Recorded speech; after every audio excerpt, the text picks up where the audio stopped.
Halo, selamat malam, sahabat-sahabat tercinta Psychology is Us. Kita ketemu lagi malam ini untuk ngobrol-ngobrol santai dan bernas tentang membedah perilaku korupsi. Saya kembali mohon maaf karena tadi ada kendala teknis sehingga kita mengalami keterlambatan sekitar 12 menit. Sekitar 15 menit. Baiklah, saya akan langsung mengundang Dr. Juneman Abraham, MCT, yang adalah ahli psikologi sosial dari Universitas Bina Nusantara untuk menemani saya ngobrol-ngobrol soal membedah perilaku korupsi. Saya langsung undang.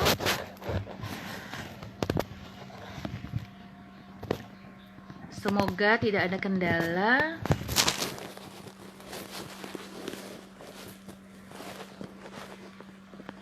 Oke. Yes. Oke. Ya. Ya, semoga tidak ada hambatan. Oke.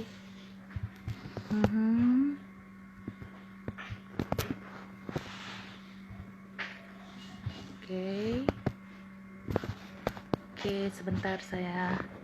Mungkin tadi Mas Junemannya sudah menunggu. Oke, tidak ada. Saya WA sebentar karena tadi ada kendala teknis dengan peralatan saya. Jadi saya harus memberitahu. Oke, belum ada. Saya akan coba hubungi lewat WA ya. Kita coba hubungi lewat WA.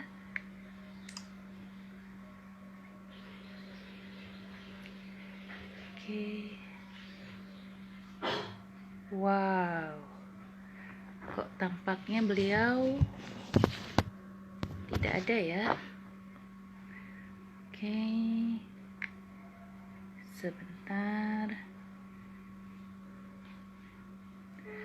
Saya akan telepon beliau.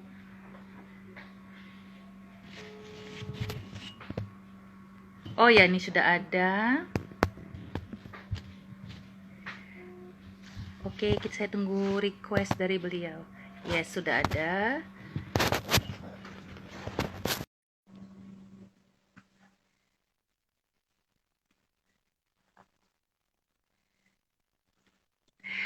Ya. Halo, selamat malam Mas Juneman. Saya mohon maaf yang sebesar-besarnya terlambat ya. Saya mohon maaf. Karena terlambat hampir 15 menit karena ada kendala teknis di peralatan saya. Saya mohon maaf. Semoga tidak mengganggu suasana ya. Oke. Ini selama masa pandemi kayaknya Mas Juneman semakin milenial di wajahnya ya. Iya, ini ganti-gantian antara work from office ya 1 pekan, kemudian work from home gitu. Jadi selang-seling gitu ganti-gantian. Iya. Iya, semakin muda. Saya sampai kaget, saya kira mahasiswa tadi yang muncul gitu. Beda dengan yang terakhir kita ketemu di Universitas Pelita Harapan ya. Ketika menjadi juri juri ya. Jauh lebih muda sekarang gitu ya, seperti itu. Semoga Mbak Abdi juga sehat ya. Ya, sehat amin. Terima kasih. Semoga juga Mas juga ya. Mas Juneman, sebelumnya saya mengucapkan terima kasih sebesar-besarnya. Mas Juneman sudah mau memenuhi undangan saya berbagi di ruangan ini dengan sahabat-sahabat tercinta Psychology is Us mengenai membedah perilaku korupsi ya. Terima kasih ya Mas, di tengah kesibukannya masih menyempatkan waktunya. Nah, Mas Juneman, Juneman ini kan minat penelitiannya salah satunya adalah tentang perilaku korupsi ya Mas, begitu ya? Iya, betul. Nah, seperti kita ketahui nih Mas, perilaku korupsi di dunia ini kan sebenarnya sudah bermula ketika zaman Adam dan Hawa ya. Nah ya, ketika terjadi pelanggaran, pencurian, pengambilan buah terlarang itu kan, nah yang seharusnya bukan haknya si Adam dan Hawa gitu kan. Dan juga Kain membunuh si Habil hanya untuk mendapatkan calon istri adiknya itu, kalau tidak salah ya ceritanya di Alkitab seperti itu kan ya. Nah, kemudian di zaman Romawi kuno, di zaman prasejarah itu semuanya perilaku korupsi itu sudah ada sebenarnya. Nah, di negara kita perilaku ini nih kok tampaknya katanya sih sudah mau kita kikis habis ya, tapi kok terusan ada gitu ya, seperti itu. Nah, kalau kemarin tuh saya pernah mengundang Judi Kristanti yang merupakan co-founder dari SPAK ya, Gerakan Perempuan Anti Korupsi. Saya perempuan anti korupsi itu dikatakan ada dua tuh soal korupsi. Ada perilaku korupsi, ada tindak atau praktek korupsi gitu ya. Kalau perilaku korupsi itu kan nyontek, nyerobot antrian gitu kan. Terus pulang dari pulang makan siang terlambat, korupsi waktu gitu ya. Sedangkan yang tindak praktek korupsi itu adalah yang melanggar undang-undang tipikor gitu kan, seperti itu. Nah, negara kita ini sampai sekarang masih berada di peringkat atas ya, kalau tidak salah ya, Mas ya. Iya, masih di ASEAN ya? 5 besar ya. 5 besar Indonesia. 5 besar ya, masih di 5 teratas ya, dalam perilaku korupsi gitu ya. Nah, ini pelik ini, rumit ini perilaku korupsi ini. Gimana nih Mas, menurut Mas gitu? Silakan Mas. Iya. Terima kasih Mbak Abri sudah mengundang ke acara Psychology is Us ya. Pertama-tama saya mengucapkan selamat juga karena Psychology is Us ini jadi featured ya di salah satu newsletter dari American Psychological Association ya, APA. Ini teman-teman luar biasa. Jadi Psychology is Us ini terliput di salah satu buletin ya, The Peace Psychologist gitu ya. Itu divisi ke-48 dari organisasi psikologi terbesar di dunia gitu. Itu selamat ya, untuk hal itu. Iya, kemudian kita coba bincangkan soal korupsi tadi gitu ya. Mungkin saya mau mengatakan dulu pengertiannya ya, pengertian dasarnya. Korupsi itu memang basic understanding-nya itu, pemahaman dasarnya itu adalah sebenarnya penyalahgunaan kekuasaan gitu ya, penyalahgunaan kekuasaan publik untuk meraih kepentingan private atau privat atau kepentingan pribadi. Jadi unsur yang terpenting sebenarnya dari korupsi itu adalah adanya unsur kekuasaan yang disalahgunakan gitu ya. Jadi kalau dalam pengertian ini, seseorang anak mencuri dari ayahnya atau dari temannya, itu sebenarnya tidak tergolong korupsi karena tidak melibatkan power atau kekuasaan. Nah, yang dimaksud dengan kekuasaan publik tadi itu adalah kekuasaan yang diperoleh dari publik. Jadi misalnya memperoleh mandat lewat pemilu atau SK dari pemerintah gitu ya. Dan kekuasaan yang melayani publik gitu. Jadi, nah, adapun pembedaan antara tindakan dengan perilaku tadi mungkin bagi saya begini, kalau korupsi memang ada unsur penyalahgunaan kekuasaan tadi, gitu ya Mbak Abri ya. Penyalahgunaan kekuasaan. Tetapi ada istilah lain nih Mbak Abri, yaitu korup atau koruptif. Jadi buat saya seperti menyerobot antrean, menyontek, itu adalah perbuatan korup atau koruptif. Karena konotasi korup atau koruptif itu lebih luas, gitu ya. Yaitu biasanya kita menganggapnya perilaku korup atau koruptif itu adalah perilaku yang tidak punya integritas, ya. Tidak satu kata dengan perbuatan, tidak satu kesatuan antara pemikiran, perasaan, dan tindakan, gitu ya.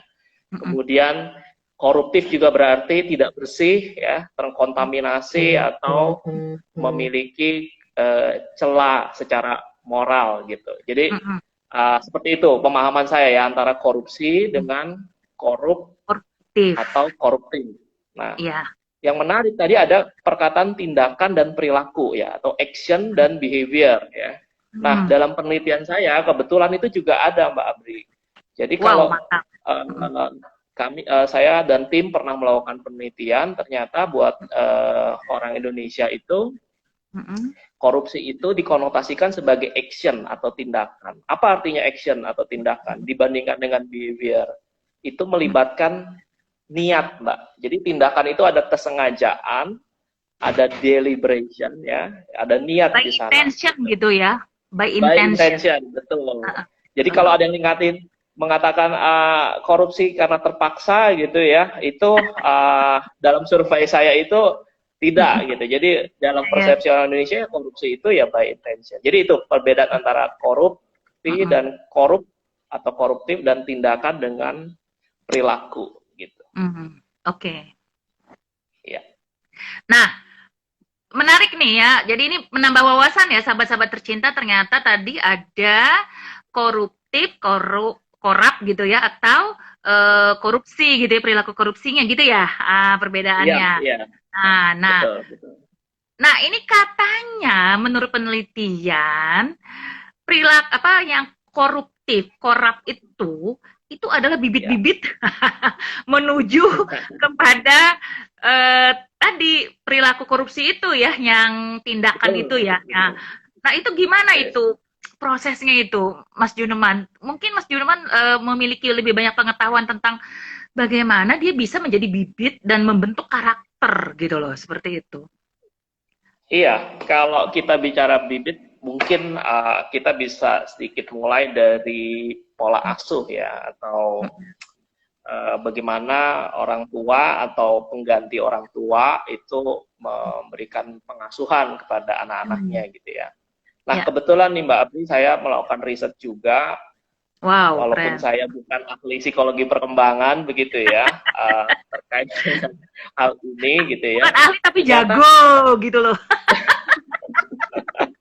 Sedikit-sedikit inilah mencari tahu ya melalui penelitian gitu ya. Salah satu unsur terpenting dari pengasuhan itu adalah bagaimana orang tua atau pengganti orang tua gitu ya menekankan suatu standar tertentu gitu ya. Nah, salah satu yang terpenting kelihatannya adalah standar penampilan gitu. Jadi, iya, standar penampilan gitu ya. Banyak orang tua menghendaki anak-anaknya tampil oke, gitu ya. Tampil keren, tampil berprestasi, tampil oke. Jadi mengesankan hebat, mengesankan sesuatu yang baik lah gitu ya. Walaupun sebenarnya kondisinya atau situasinya atau keberadaan anak ini ya tidak harus seperti ekspektasi orang tua gitu ya, tidak memungkinkan misalnya, atau memang tidak berminat untuk memenuhi ekspektasi orang tua gitu ya. Nah, penekanan standar penampilan seperti ini itu kemudian memberikan sinyal pada si anak untuk wah, saya harus memenuhi ekspektasi itu. Akhirnya ini yang disebut sebagai perilaku palsu gitu. Perilaku palsu gitu ya. Kalau di studi di luar itu perilaku palsu itu sesederhana misalnya memakai barang palsu itu juga sudah perilaku palsu, karena terutama yang tidak fungsional dalam arti ingin tampil lebih keren, mencitrakan diri lebih baik, ternyata itu bisa jadi bibit korupsi atau koruptif itu tadi gitu loh. Kalau cinta palsu gimana? Ya, banyak perilaku palsu, Mbak. Kenapa disebut bibit? Karena kemudian ketika nanti tumbuh menjadi besar dan dewasa, misalnya dia menjadi karyawan, itu ada yang namanya organizational charlatan behavior. Nah, charlatan behavior itu artinya pura-pura sibuk, pura-pura bekerja kalau dilihat sama atasannya gitu. Nah, itu perilaku faking gitu. Nah, itu sebenarnya bibit koruptif itu muncul bisa dari masa kecil. Nah, kalau secara perkembangan itu disebutnya, mungkin Mbak Abri pernah dengar juga, orang tua yang cintanya bersyarat pada si anak. Jadi, iya. Conditional Conditional love ya. Iya, atau conditional regard gitu kan ya. Nah, ternyata conditional regard itulah yang bisa membuat kepalsuan gitu ya, yang bisa mendorong anak menjadi palsu karena ingin mencapai standar tampilan tertentu yang dikehendaki orang tua begitu ya. Nah, Wow, ya, ada ya. beberapa istilah Mbak Abri, misalnya bermuka dua gitu ya, kemudian ada namanya fake respect atau ada lagi fake listening, anak-anak pura-pura mendengarkan seolah-olah mendengarkan dengan tulus kepada temannya, kepada orang tuanya, padahal dia tidak setulus itu misalnya. Nah, itu beberapa contoh saja sih dari pola asuh ya, terutama yang bisa memunculkan diri yang palsu, perilaku yang Menarik palsu nih. itu lebih ya. Berarti gini ya, Mas Juneman, boleh ya saya agak ini menyimpulkan ya bahwa salah satu nih ya, salah satu yang membuat si perilaku koruptif itu menjadi korupsi itu dari kecil itu ketika pola asuh itu menerapkan yang namanya conditional regard gitu ya. Artinya anak itu kalau mau mendapatkan kalau menginginkan sesuatu, mendapatkan sesuatu harus ada nih itu transaksinya gitu ya, ada transaksinya gitu ya, jadi tidak ada unconditional regard gitu ya, jadi harus bertransaksi dengan orang tuanya gitu ya, sehingga dan juga ada ekspektasi dari orang tua bahwa anak tuh harus hebat, anak itu harus bisa membanggakan orang tuanya, sehingga si anak ini ketika dia tidak memiliki visi yang sama dengan orang tuanya, dia akan mengalami faking gitu ya. Jadi dia akan memunculkan perilaku-perilaku yang palsu gitu ya, seperti itu palsu, ya. Gitu. Hanya kalau pakai istilah sosiologi itu orang yang anak ini menjadi terasing dari dirinya sendiri gitu. Karena dia harus fulfill atau memenuhi harapan orang tuanya, dia mengalami alienasi. Nah, alienasi atau merasa terasing dari dirinya sendiri itulah komponen yang major atau utama dari diri yang palsu atau perilaku palsu tadi gitu. Oke. Jadi sahabat-sahabat tercinta, ibu-ibu muda, ibu-ibu dewasa, anak-anak milenial, ya. Jadi kita tidak tolong adik-adiknya atau misal keponakannya, ya, anak-anaknya tuh tidak tolong dipisahkan atau dilepaskan dari tuntutan-tuntutan gitu ya, dan transaksi-transaksi tertentu yang harus dia lakukan untuk mendapatkan sesuatu ya. Jadi artinya bukan ya tidak dihilangkan semua sih ya, tapi artinya jangan terlalu anak itu dikungkung gitu ya dengan selalu transaksi gitu ya, conditional regard itu ya, dan beri kesempatan anak untuk mengungkapkan keinginannya ya, gitu ya, terus pendapatnya.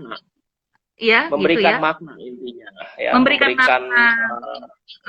meaning terhadap tindakannya sendiri begitu. Itu yang dari alienasi diri itu menyebabkan orang kekurangan makna, kehilangan makna. Mas Juneman, ini perkataan yang barusan tadi itu saya tertarik sekali. Memberikan makna, artinya apakah artinya begini, Mas, anak itu diajak dialog untuk belajar merefleksikan perilakunya, apa yang baru dilakukan gitu, apa begitu? Iya, salah satu caranya ya memang seperti itu begitu ya. Jadi anak perlu gitu ya. Iya, anak perlu mengerti bahwa apa sih purpose dari tindakannya itu gitu ya. Apakah itu punya makna atau punya arti buatku, atau itu hanya untuk memenuhi sesuatu yang bukan true selfku, bukan diriku yang sebenarnya gitu ya, bukan diriku yang genuine gitu loh. Nah, ini biasanya defisit makna inilah yang kemudian saya sendiri melakukan studi tapi pada karyawan sih, mengenai hubungan antara makna kerja dengan kecenderungan korupsi. Ternyata orang-orang yang tidak memiliki atau mengalami kekurangan atau defisit makna kerja itu lebih besar kecenderungannya untuk tidak merasa bersalah dan tidak merasa malu ketika melakukan tindakan koruptif begitu. Oke. Oke, ini menarik sekali nih. Ini benar-benar pengetahuan yang bagus sekali ya buat ibu-ibu, buat generasi milenial, adik-adik ya. Nah, sekarang gini nih, Mas.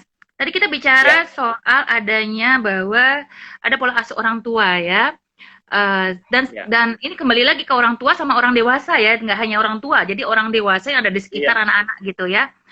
iya, Ada iya, yang namanya model peran ya, dan ada modeling yang terjadi pada diri anak terhadap iya, apa yang dia lihat ya, sosok yang dia lihat gitu ya. Nah, iya, apakah ini iya. benar nih, Mas Juneman? Iya, tentu saja sebagai sebuah hal yang berkontribusi itu bisa benar gitu ya. Dalam arti saya pengen menyoroti soal peran itu tadi sih terlebih dahulu gitu ya, sebelum Mm-mm, bicara soal model mm-mm, peran, tapi mm-mm, soal role atau peran itu sendiri gitu ya.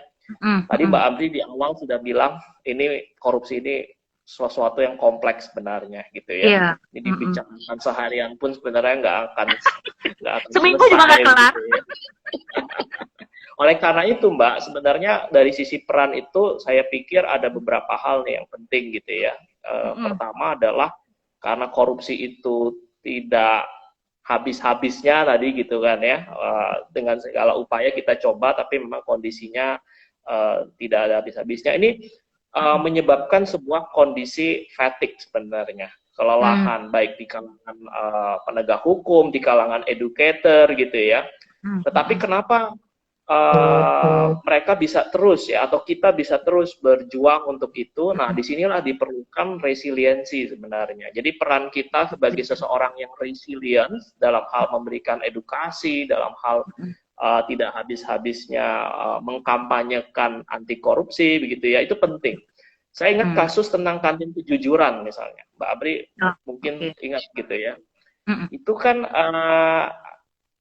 sorry to say gitu ya, di sebuah wilayah itu kemudian seperti gagal begitu ya. Kemudian Ya, ditutup oleh penyelenggaranya yaitu kejaksaan waktu itu saya dengar ya, gitu ya. Karena betul. kantin kejujuran ini bangkrut, Iya, betul. yang Heeh, ditunjukkan di televisi itu tidak terjadi ya, gitu ya. heeh, Nah, iya betul. memang kalau kita mengalami seperti ini itu rasanya lelah dan kemudian ya udahlah ngapain juga ngurusin begitu gitu kan ya. Maka Mhm, dibutuhkan mhm, kualitas peran yang sifatnya resilience. Terus yang kedua yang penting menurut saya adalah peran untuk speak up ya, mhm, atau to be assertive ketika di sekitar kita melakukan sesuatu tindakan korup gitu ya. mhm.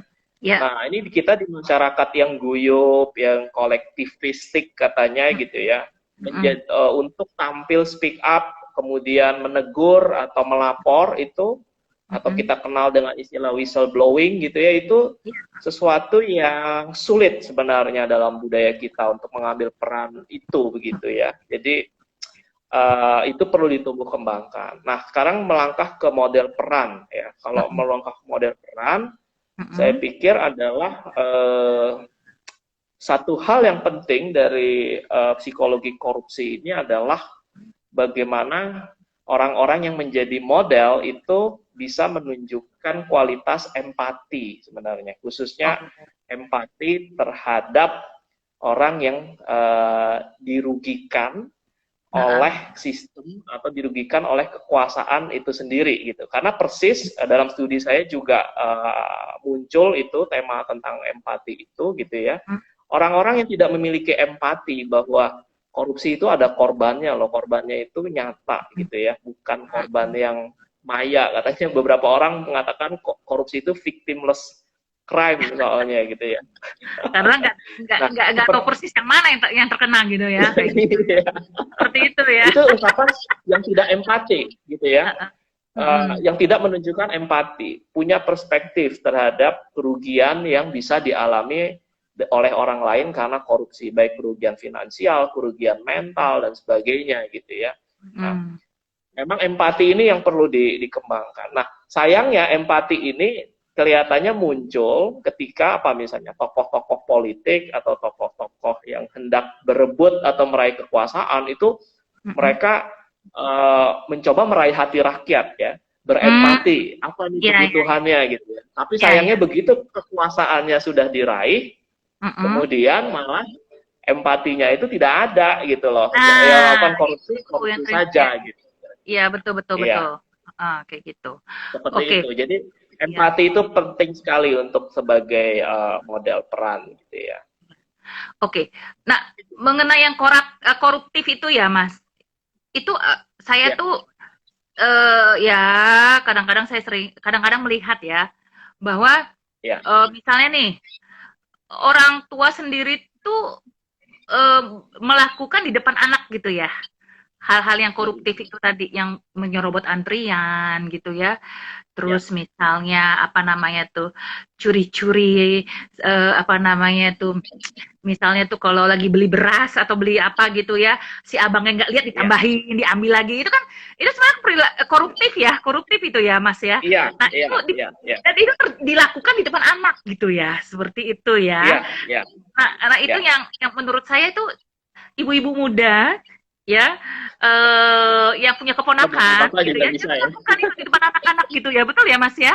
Jangan dilakukan Iya, gitu iya. ya, seperti Karena itu. kemudian anak melihat bahwa self interest atau kepentingan pribadi itu yang kemudian dikedepankan. Nah, kalau Iya, dikaitkan dengan empati tadi, anak heeh. melihat bahwa orang tuanya tidak punya empati. Kalau dia dalam posisi sebagai pedagang, ya kan, dirugikan. Nah, empati ini Mm-mm. kemudian mengalami kerusakan gitu.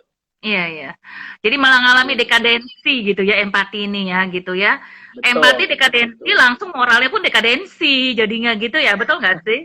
Gitu kan? Benar Iya, nggak Mas? betul, betul. Kayak Persis, gitu kan? persis, persis. Ya kan Ya, empatinya turun ya itu korelasinya kan positif tinggi itu terhadap moral ya, seperti itu dan ya, integritas gitu ya, seperti ya, itu. betul, Nah, terus betul. gini nih Mas, aduh ini makin menarik nih kita pembicaraannya ya, saya semakin semangat nih ya.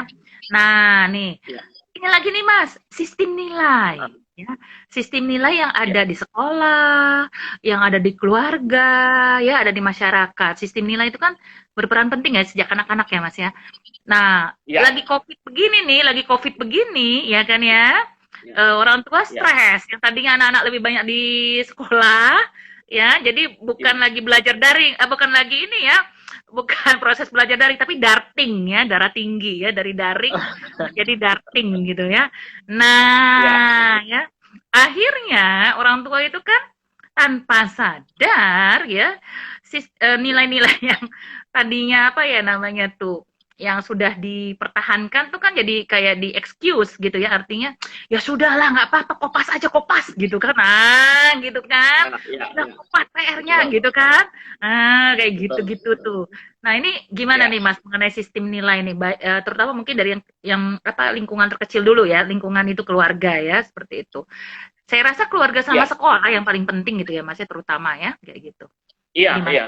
Tentu saja kita banyak mendengar bahwa penanaman nilai-nilai yang baik seperti kejujuran, kemudian keadilan dan Hmm, sebagainya itu perlu ditanamkan gitu ya.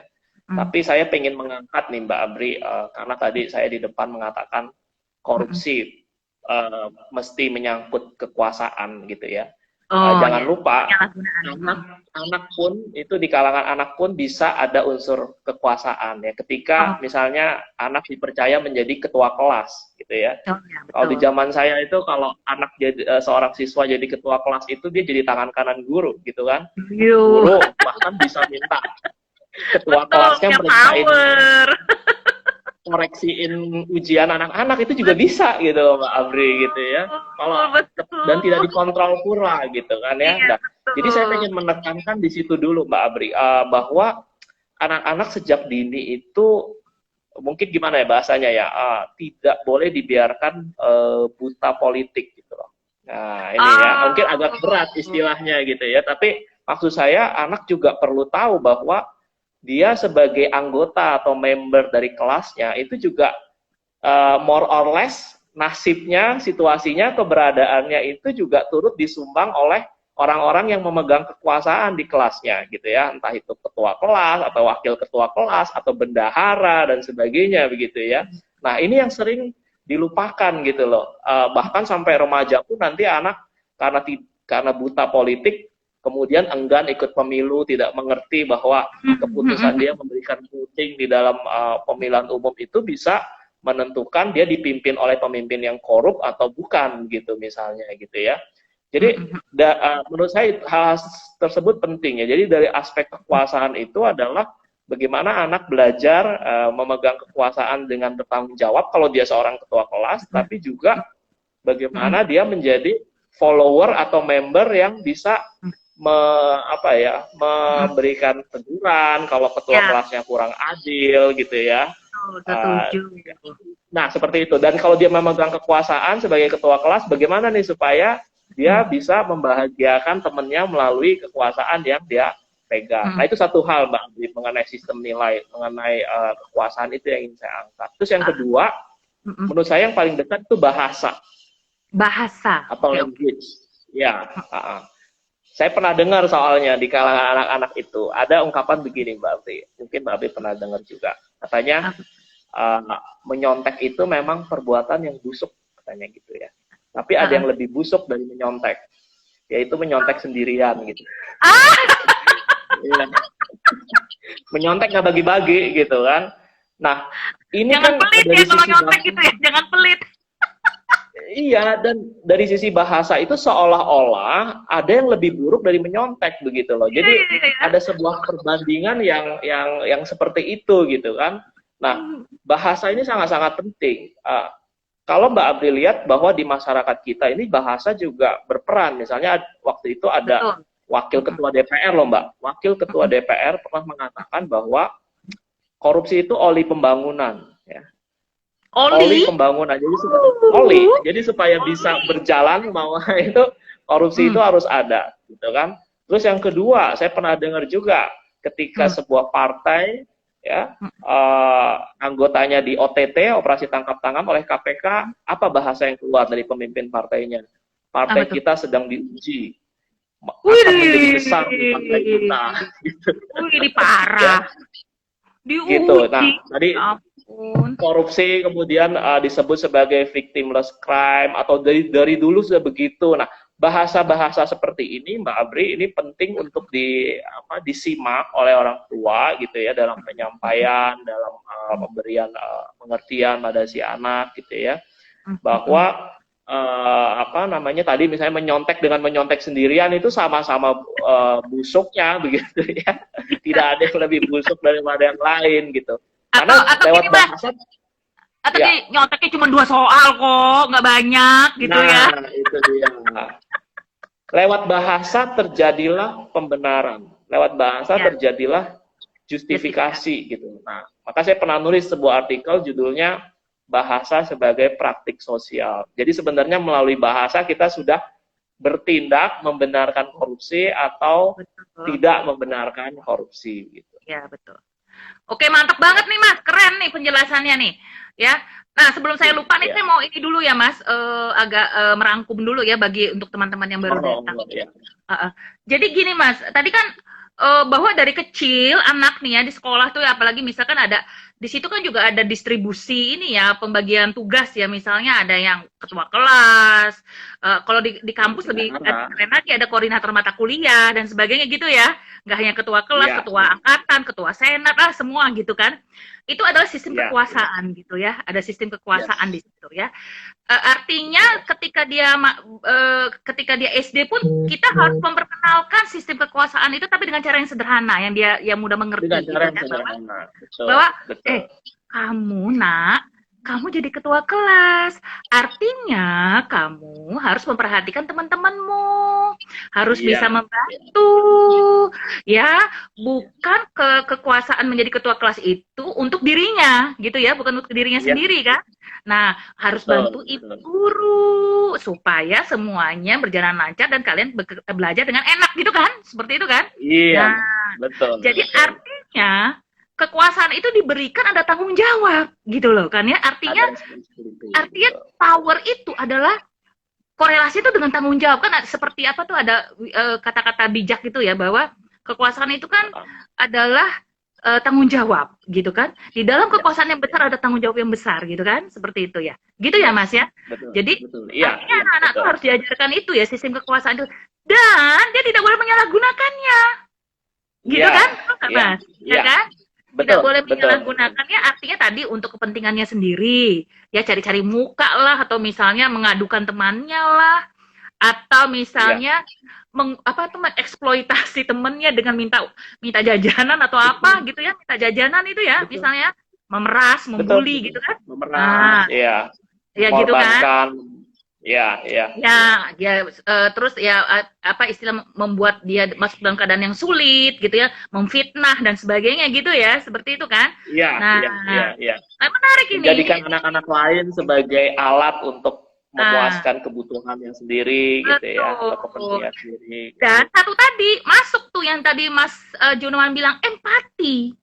Di situ Yes, dia harus berempati sama teman-temannya. Itu yang harus ditekankan ketika menerima jabatan itu, gitu kan?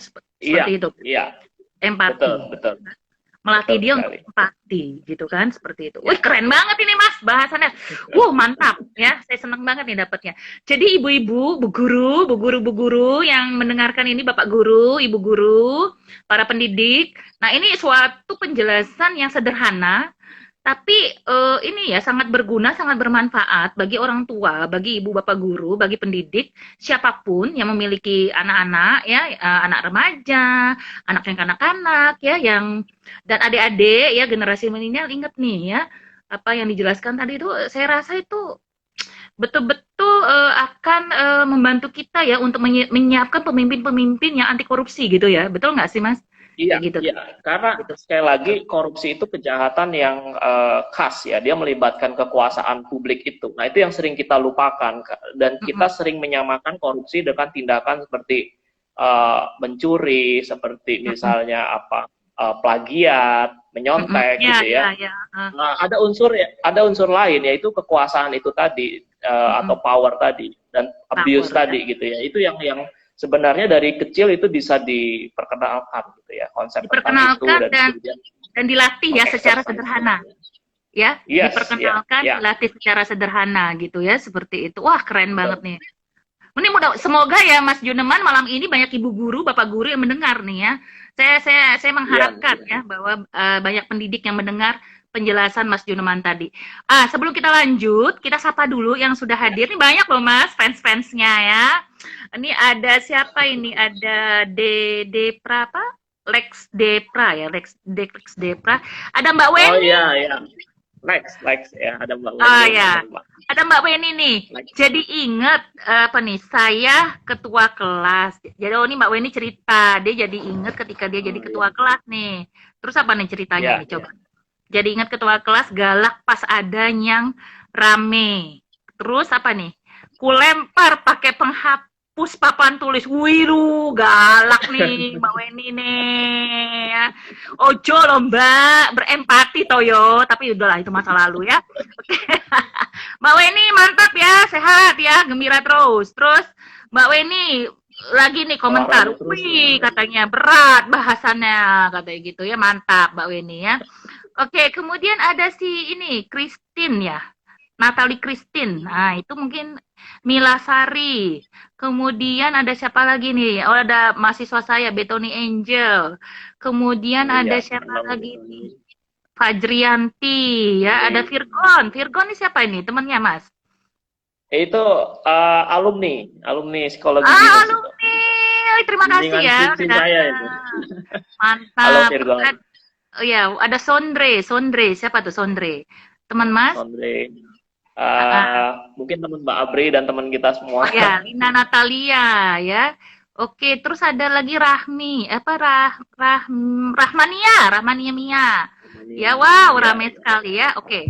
Uh, Terima kasih. Terima kasih ya sahabat-sahabat sudah hadir. Boleh lo komentar, boleh lo tanya-tanya ya. Ini menarik sekali soal topiknya ya. Ternyata perilaku korupsi itu tidak seperti yang kita bayangkan selama ini gitu ya. Jadi kata kuncinya tuh ada power abuse ya, abuse of power gitu ya, seperti itu ya, kayak gitu. Ya. Nah, Mas, ini kan Ya. Sekarang mungkin kita masuk ke dalam faktor-faktor yang mengaruhi perilaku ini ya. Jadi Ya. kalau saya baca-baca ya, ini kan saya baca-baca saja ya, karena saya bukan orang yang melakukan penelitian di dalam hal Ya. perilaku korupsi gitu ya. Jadi saya itu mendapatkan bahwa ada beberapa faktor yang membuat orang atau membuat si perilaku korupsi ya dan koruptif Ya. ini tuh terjadi gitu ya, atau justru semakin dipertahankan gitu ya, bertahan. Itu Ya, katanya ya, ada yang namanya jalan pintas, heuristik gitu ya, seperti itu.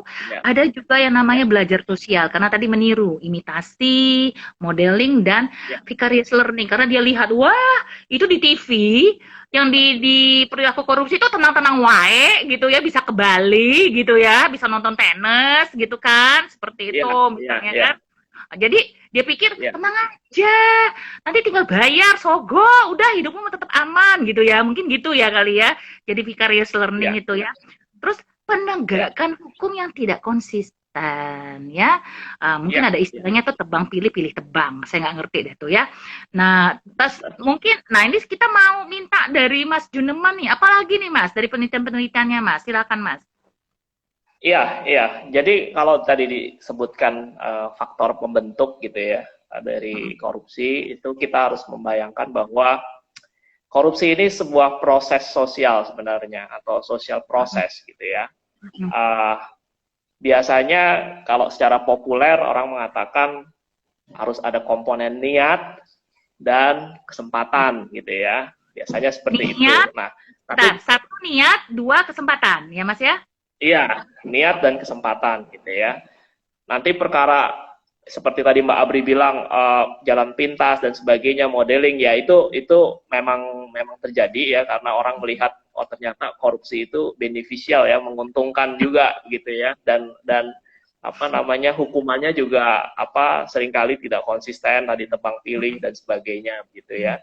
Nah, saya ingin membahas sebenarnya dari aspek niat ini atau intention ini. Tadi kan kita sepakat ya bahwa korupsi adalah sebuah tindakan atau action, bukan hanya perilaku atau behavior. Kalau tindakan itu berarti ada unsur niat di Niat, situ ya. intention, ya. Ya. Nah, apa yang bisa yang mendorong menjadi pendorong terjadinya niat itu tadi gitu ya? Ya, salah satunya tadi kita sudah bahas cukup panjang lebar yaitu tentang power atau kekuasaan gitu ya. Kemudian power yang dikombinasikan sebenarnya dengan kepentingan pribadi ya atau self interest ya. Tapi kemudian juga secara apa namanya kehidupan sehari-hari begitu ya. Mungkin orang melihat bahwa dia ingin membahagiakan dirinya dan membahagiakan kelompoknya. Mungkin niatnya berawal dari situ begitu ya. Tetapi kemudian jalan keluarnya itu adalah itu tadi apa melalui korupsi misalnya begitu ya. Dan jangan lupa bahwa penyalahgunaan kekuasaan itu juga bahkan sejak kecil begitu ya, sejak remaja dan sebagainya itu juga seringkali didukung oleh lingkungan gitu ya. Mbak Abri mungkin pernah dengar atau teman-teman pernah dengar bahwa mereka yang brengsek di kelasnya begitu ya, itu malah apa? Malah gampang dapat pasangan gitu ya, malah Iya, adorable, malah admirable gitu ya. Malah dipuja-puji gitu kan. betul, betul. Apa namanya? Maaf ya, Mereka yang salah satunya adalah Dilan kan, Dilan. Dilan itu kan oh iya. geng motor, ya kan, betul nggak? Di film Dilan itu loh, ya kan? Iya, Males belajar, nggak pinter, ya kan? Terus apalagi itu bandel ya, dia suka masuk, udah suka seenaknya gitu kan, masuk kelas tapi poin saya yang lebih penting itu adalah mereka yang suka menindas orang lain, membuli orang lain itu malah mendapat reward dari lingkungannya itu tadi berupa kekaguman, berupa apa namanya lebih diinginkan begitu ya. Maksudnya tindakan pelanggaran itu lebih penindasan, bukan kenakalan ya, bukan kenakalan. Iya, bukan sekedar kenakalan, tapi terkait dengan penyalahgunaan penindasan. kekuasaan tadi gitu ya. Jadi itu yang bisa menjadi memperbesar niat seseorang nanti pada saat dia sudah memperoleh kekuasaan dalam arti yang sesungguhnya menjadi public official, menjadi pejabat publik begitu ya. Nah, niat ini kemudian menjadi besar karena dia pikir bahwa lingkungannya itu mendukung gitu. Dan seringkali pemimpin-pemimpin itu juga ya karena memegang kekuasaan itu dia banyak loh yang terjebak pada apa yang saya sebut sebagai ilusi kekuasaan ya. Ilusi Ilusi kekuasaan. kekuasaan, ya, ilusi Iya, kekuasaan ya. Oke. betul. Ilusi kekuasaan itu begini, Mbak Abri. Mm-mm. Kalau kita memegang kekuasaan kan berarti ada yang kita kuasai ya. Bet- Ada yang mengikuti, jadi followers gitu kan ya. Betul. Nah, seringkali orang yang berkuasa itu berpikir bahwa semua pemikirannya, semua pertimbangannya itu mewakili kepentingan publik, Oh, mewakili kepentingan orang yang dikuasai. Bahwa iya. orang yang dikuasai pasti mendukung apa yang sudah diputuskan. Apalagi kalau kekuasaan yang dia peroleh itu misalnya melalui pemilihan langsung misalnya gitu ya. Nah, Mm-mm. atau ya melalui voting ya dan sebagainya begitu. Nah, ilusi kekuasaan inilah yang kemudian bisa membuat orang lebih percaya diri ya atau disebut sebagai Mm-mm. overconfidence bias di dalam psikologi untuk melaksanakan niatnya itu. Jadi niatnya itu terrealisasi karena ada bias kepercayaan diri bahwa semua yang kulakukan, semua yang kuputuskan adalah untukmu, untuk kepentingan publik Mm-mm. ya. Nah, seringkali masyarakat non barat kalau menurut literatur yang saya baca itu lebih permisif untuk tunduk, untuk percaya, trust begitu saja dengan apa yang dikatakan oleh pemimpinnya. Jadi nggak ada check and Mm-mm. balances ya kalau pakai istilah Ya, politik ya, itu nggak ada ya, ya, kontrol ya, ya, sosial di situ ya, begitu ya. ya. Sehingga apa? Sehingga pejabat ini melaksanakan niatnya tanpa malu-malu ya. Jadi budaya tidak tahu malu itu uh, prosesnya ya seperti itu, proses Awalnya, sosialnya gitu kayak awalnya gitu. tuh terjadinya seperti itu ya. Kemudian menjadi tindakan yang nggak tahu malu itu ya, seperti itu ya, kayak gitu ya. Iya, iya. Jadi ini Menggantungkan. pembahasan kita memang mengenai kekuasaan ini perlu lebih dikupas sebenarnya dari sisi Nanti, psikologis gitu nanti, ya. Ini yang nanti kira-kira minggu depan tak bikin lagi. Nanti ngundang Mas Junaman lagi ya. Pokoknya kita habis ini yang seringkali pas gitu loh, ya kayak gitu. luput, ya, yang seringkali luput. Nah, jadi ilusi kekuasaan itu yang ingin saya tekankan. Terus yang berikutnya barangkali adalah dalam proses apa namanya sosial tadi itu adalah bicara soal identitas sosial ya, karena Identitas apalagi sosial. pada masyarakat kita gitu ya, kita punya kelompok, bahkan seringkali kita menjadi member atau anggota dari banyak sekali kelompok, ya kita cenderung loyal terhadap kelompok begitu ya. Nah, Mm-mm. masalahnya adalah ketika kelompok kita mempunyai aspirasi, punya visi misi dan sebagainya yang berbenturan nih dengan kepentingan orang yang lebih banyak ya. Maka ini seringkali nih terjadi korupsi berjamaah ya, berjamaah atau congregated corruption itu peran dari identitas sosial itu di mana identitas kelompok itu lebih mengemuka ya, lebih mengemuka, lebih di depan ya daripada orang memikirkan bahwa ada komunitas lain yang lebih besar gitu ya yang akan terganggu kepentingannya kalau kepentingan kelompok saya sendiri dikedepankan gitu ya. Ya, ya, Nah, ya, ya. ini identitas kelompok ini perlu di apa namanya Ya. disoroti begitu ya.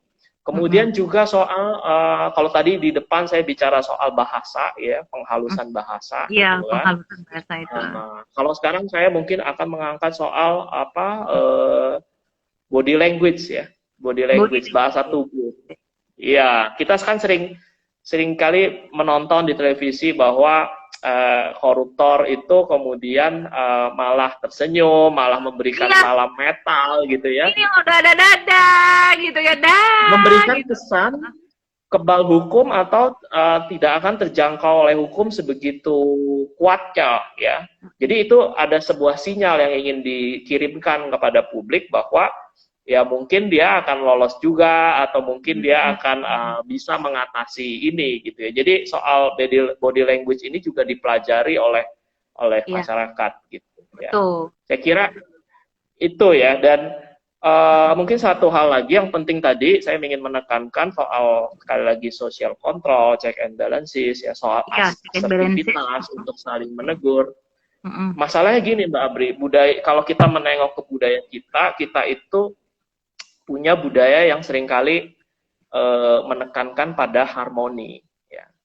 menekankan pada tidak mau cari ribut gitu ya, tidak mau berkonflik dan sebagainya, menghindari konflik gitu ya. Iya, kita berusaha bahwa harmoni itu jangan sampai terganggu gitu lah ya, jangan terguncang. Iya. Apalagi ada dominansi budaya tertentu yang menekankan itu begitu ya, soal harmoni itu. Ya, memang itu di satu sisi bisa baik gitu ya, tetapi di sisi lain bayangkan kalau kita menjadi employee atau karyawan di sebuah perusahaan atau di sebuah organisasi dan kita tahu persis sejawat kita itu telah melakukan unethical behavior ya, telah melakukan crime, kejahatan berupa korupsi begitu ya. Ya, apakah kita punya keberanian gitu ya, keberanian moral untuk kemudian melaporkan atau menyalurkan pengetahuan kita itu ke lembaga yang atau pihak yang lebih berwenang untuk menanganinya dengan resiko konflik, dengan resiko tidak harmoni itu tadi begitu ya. Tetapi sekaligus kita mengetahui bahwa konflik atau apapun yang kita alami itu untuk kepentingan yang lebih besar kok gitu kira-kira gitu ya. Jangan malah kita jadi ikut-ikutan berkolusi gitu. Karena tidak mau cari konflik, karena harmoni itu tadi ya. Kita tidak berdiri di tengah, malah ikutan gitu kan. Bukan sekedar tidak melaporkan, malah jadi ikutan untuk kolusi itu tadi gitu ya. Saya kira itu beberapa hal yang penting gitu ya. Dan satu lagi Mbak, kalau dari sisi sistem boleh saya tambahkan dikit ya? Boleh. Kalau dari sisi sistem, saya kira dari yang saya amati dari pemberitaan dan sebagainya, sistem yang menekan gitu ya, itu juga perlu dievaluasi. Dalam arti begini, saya pernah membaca beberapa berita itu, beberapa pejabat publik itu sebenarnya dia terkategori korupsi karena penggunaan dana tidak sesuai dengan postnya gitu ya. Tetapi penggunaan dana yang tidak sesuai postnya itu karena ada prosedur yang berbelit atau prosedur yang birokratis. Misalnya sebuah wilayah ini terkena bencana nih, ini kalau Mbak Abri mungkin ahlinya bencana juga gitu kan, terkena bencana alam gitu kan, misalnya jembatan ambruk gitu kan. Iya. Kemudian jembatan ambruk itu merupakan hajat hidup orang banyak untuk melakukan aktivitas ekonomi misalnya gitu kan. Kemudian dia harus melakukan pembangunan segera. Sebenarnya punya hatinya pejabat publik ini punya hatinya ingin membangun dengan segera. Tetapi ternyata prosedurnya itu sangat birokratis, sangat berbelit-belit. Kalau mengikuti prosedur itu nggak akan jadi itu jembatan gitu.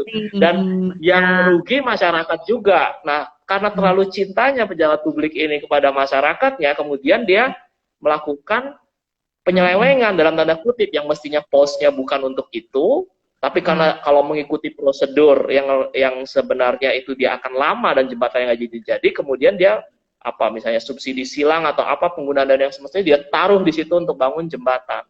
Nah, hal seperti ini Mbak, prosedur atau sistem ini menjadi satu kata kunci yang penting juga. Apakah prosedur atau sistem ini cukup realistis gitu ya? Kita sering mendengar misalnya anak-anak mahasiswa atau siswa itu dia berdalih menyontek karena waktu untuk mengerjakan tugas dengan baik itu buat dia nggak realistis begitu ya. Ya itu pembenaran sih satu sisi, tapi kita di sisi lain juga harus merefleksikan sistem apa yang kita adakan gitu ya. Sistem apa yang kita bangun gitu. Jangan sampai sistem ini kemudian menjadi sebuah celah, menjadi sebuah rasionalisasi gitu kan ya. Sistem ini cukup realistis atau tidak.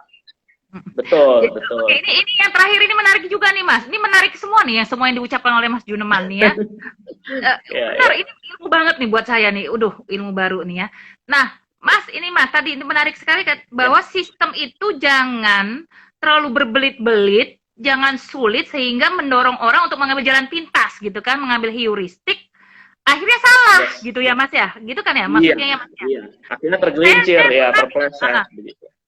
Saya pernah didengar di televisi ya, jadi dia sampai tidak berani menggunakan dana desa karena takut salah pengguna. Maksudnya dia kan, mohon maaf ya, mungkin dia pengetahuannya mungkin kurang ya, jadi dia saking berhati-hatinya dana itu tidak digunakan, sehingga pembangunan nggak jalan karena dia takut nanti kalau saya pakai saya kena nggak sama KPK ya, saya kena Iya, tipikor nggak ya, karena dia nggak ngerti tuh soal birokrasinya itu, dia ketakutan gitu betul, ya, seperti itu betul, kayak gitu. betul. Jadi saya setuju Makanya mas. Saya setuju itu. Pak Presiden Oh, itu hmm, mencanangkan Presiden Jokowi itu hmm, debirokratisasi dan deregulasi. Dia bilang bahwa peraturan-peraturan yang tidak perlu, yang membuat inefisiensi dalam hmm. pembangunan kita, sebaiknya dibubarkan itu, dihapus saja peraturannya Iya, gitu kan ya. Kemudian rantai iya, birokrasi yang tidak perlu di ini kan. Saya kira iya. di semua lembaga manapun, baik pemerintah maupun swasta itu perlu Hmm, gitu ya. iya. Karena Hmm, korupsi juga bisa memanfaatkan lembaga swasta, itu jangan hmm. lupa ya, Iya, seperti betul. itu.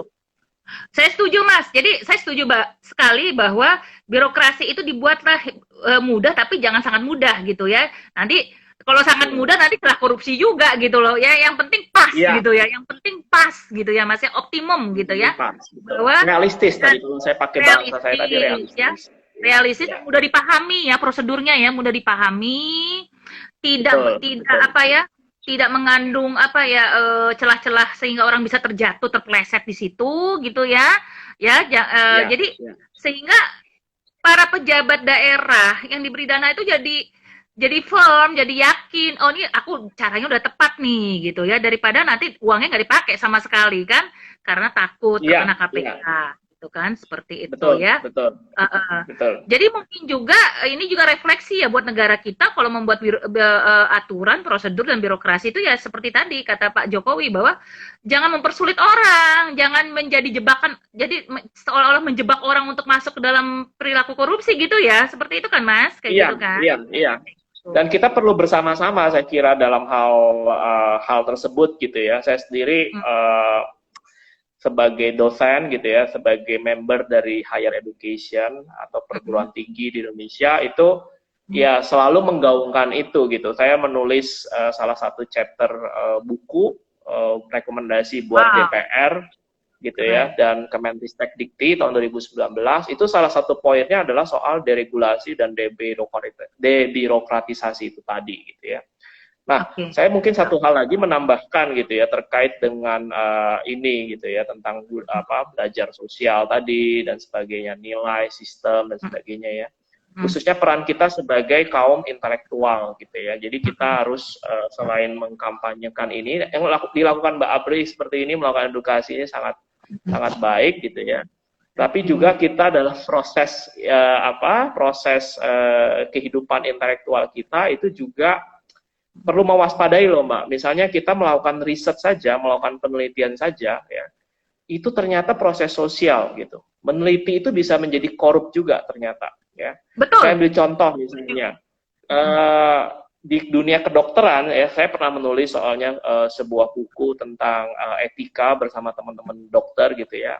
Hmm, Ada misalnya untuk penyakit tertentu yang hmm, lebih banyak diteliti itu jenis kelamin pria misalnya. Perempuan itu hmm, underrepresented dalam penelitian hmm, gitu ya. hmm. Terus juga kita bisa loh menggunakan metode penelitian yang menguntungkan ras tertentu gitu ya, menjadi rasis dalam metode penelitian, Iya, menjadi iya, iya, seksis iya. dalam metode penelitian gitu ya.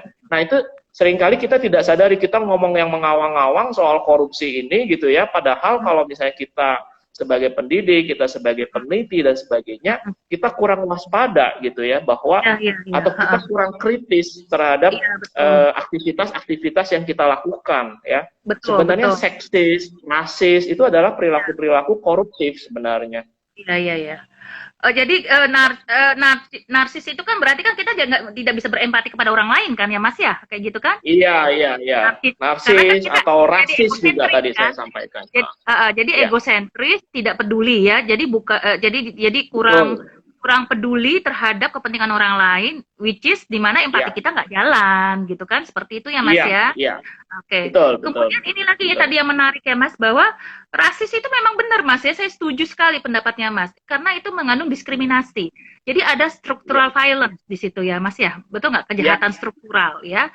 Bahwa Betul. diskriminasi, aturan-aturan yang rasis itu adalah kejahatan struktural nih. Kalau saya baca bukunya Daniel Christie gitu ya. Kebetulan saya satu kelompok kerja, Mas, di Divisi 48 dengan Daniel Christie. Wis, kan ya? Wow. Anugerah banget buat saya. Oke. Mas, ini udah mau tinggal sedikit lagi, tinggal 20 detik